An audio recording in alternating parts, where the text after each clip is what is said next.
जगन्नाथ जी भगवान शिव से खेती क्यों करा रहे हैं और माँ पार्वती भगवान शिव को क्यों डांट रही हैं? कैलाश पर्वत पर एक दिन भगवान शंकर ध्यान से उठे ही थे कि सामने माँ पार्वती खड़ी थी। कमर पर हाथ, चेहरे पर वही भाव जिसे देखकर समझ आ जाए कि आज सवाल जरूर होंगे। पार्वती बोली, स्वामी, आप तो बड़े आराम से बैठे रहते हो। सुबह से शाम तक बस ध्यान ध्यान और ध्यान। इधर घर में चूल्हा जलाना, पानी भरना, बच्चों को देखना, सब मैं ही कर रही हूँ। आप कभी ये भी सोचते हो कि घर कैसे चलेगा? भगवान शंकर मुस्कुरा दिए, बोले, अरे देवी, भांग और भस्म में भी गुजारा हो जाता है। पार्वती तुरंत बोली, मुझे भांग नहीं अनाज चाहिए, बच्चों को भस्म नहीं रोटी चाहिए। भोलेनाथ थोड़ा सकपका गए, बोले, तो बताओ क्या करूं? पार्वती बोली, कुछ भी करो, लेकिन इस बार खाली हाथ मत आना। खेती कर लो, कुछ काम कर लो। भगवान शंकर ने तुरंत हामी भर दी। तभी नंदी पास आया और बोला, प्रभु, पूरी वाले जगन्नाथ बड़े चतुर हैं। शंकर जी हंस पड़े, बोले, जो होगा देखा जाएगा। और फिर नंदी के साथ निकल पड़े सीधे जगन्नाथ की नगरी की ओर। वृंदावन पहुंचते ही भगवान शंकर ने डमरू बजाया।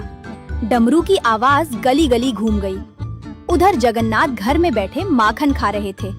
आवाज सुनी तो बोले, लगता है आज कोई खास मेहमान आया है। दरवाजा खोला तो सामने भोलेनाथ खड़े थे। जगन्नाथ तुरंत हाथ जोड़कर बोले, अरे भोलेनाथ, आप खुद आए, मुझे बुला लेते, मैं ही चला आता। शंकर जी बोले, अरे छोड़ो ये सब, एक काम से आया हूँ। जगन्नाथ मुस्कुरा दिए, काम? बताइए, आज क्या लीला है?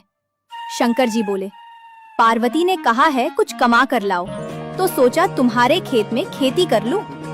जगन्नाथ आंखें मटकाकर बोले, अरे वाह, हमारे खेत में भगवान खेती करेंगे, इससे अच्छा क्या होगा? फिर हंसते हुए बोले, बस एक शर्त है। शंकर जी बोले, जो कहना है कहो।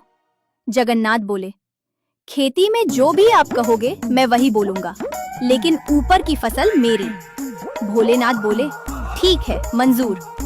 जगन्नाथ मन ही मन हंसे और बोले, तो फिर आलू बोइए। भोलेनाथ खुश होकर नंदी के साथ खेत में लग गए, जैसे बरसों से यही काम करते आए हों। भोलेनाथ ने नंदी को आगे लगाया और खुद हल पकड़ लिया। खेत में उतरते ही बोले, अरे नंदी, लगता है ये काम ध्यान से ज्यादा मेहनत वाला है। नंदी मन ही मन मुस्कुराया। भगवान शंकर पूरे मन से खेत जोतने लगे, कभी धूप, कभी मिट्टी, कभी पसीना, लेकिन भोलेनाथ को मजा आ रहा था। कुछ दिन में खेत हरा भरा हो गया। आलू की फसल खूब जम गई। जब समय आया तो शंकर जी ने जगन्नाथ से कहा, देखो, फसल तैयार है। जगन्नाथ बोले, हाँ हाँ, जैसे तय हुआ था, ऊपर की फसल आपकी। भोलेनाथ ने बिना सोचे समझे आलू के ऊपर की हरी हरी पत्तियां काटी, गठरी बनाई और नंदी की पीठ पर लादकर कैलाश की ओर चल पड़े। रास्ते भर बड़े खुश थे। बोले, आज पार्वती देखेगी कि खेती कैसी होती है।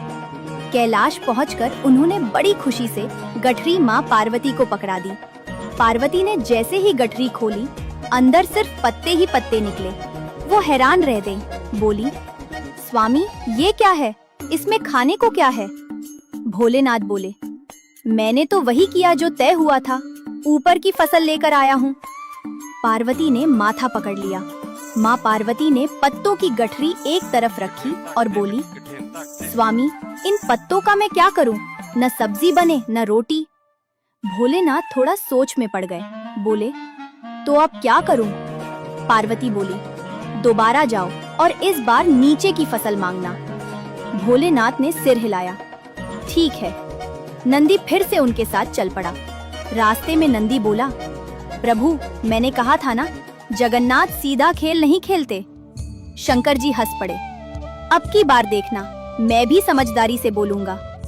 वृंदावन पहुंचकर फिर डमरू बजाया। जगन्नाथ ने दरवाजा खोला और बोले, अरे भोलेनाथ, इतनी जल्दी? शंकर जी बोले, हाँ, एक बार फिर खेती करनी है। जगन्नाथ मुस्कुराए, कोई बात नहीं, इस बार क्या शर्त है? शंकर जी बोले, अब नीचे की फसल मेरी होगी। जगन्नाथ तुरंत बोले, मंजूर है, इस बार बाजरा बोइए। भोलेनाथ बोले ठीक है, और फिर नंदी के साथ खेत में लग गए, पूरे भरोसे के साथ। इस बार भगवान शंकर पहले से ज्यादा जोश में थे। बोले अब की बार पार्वती खाली हाथ नहीं रहेगी। नंदी को आगे किया, हल उठाया और खेत में जुट गए। बाजरे की खेती अच्छे से होने लगी। रोज सुबह खेत देखना, पानी देना, पक्षियों को भगाना, भोलेनाथ सब कुछ पूरे मन से करने लगे। कुछ ही दिनों में खेत लहलहाने लगा, बाजरे की बालियां ऊपर हिलने लगी। फसल तैयार हुई तो शंकर जी खुश हो गए। बोले अब नीचे की फसल मेरी है। उन्होंने बाजरे के नीचे की सूखी डंडियां काटी, बड़ी सी गठरी बनाई और नंदी की पीठ पर रख दी। वृंदावन से निकलते समय जगन्नाथ दूर से मुस्कुरा रहे थे। कैलाश पहुंचकर भोलेनाथ ने गर्व से गठरी माँ पार्वती को दे दी। पार्वती ने जैसे ही खोली, सूखी डंडियां देखकर आंखें बड़ी कर ली। बोली स्वामी ये क्या उठा लाए, इसमें खाने को क्या है? भोलेनाथ बोले नीचे की फसल तो यही होती है,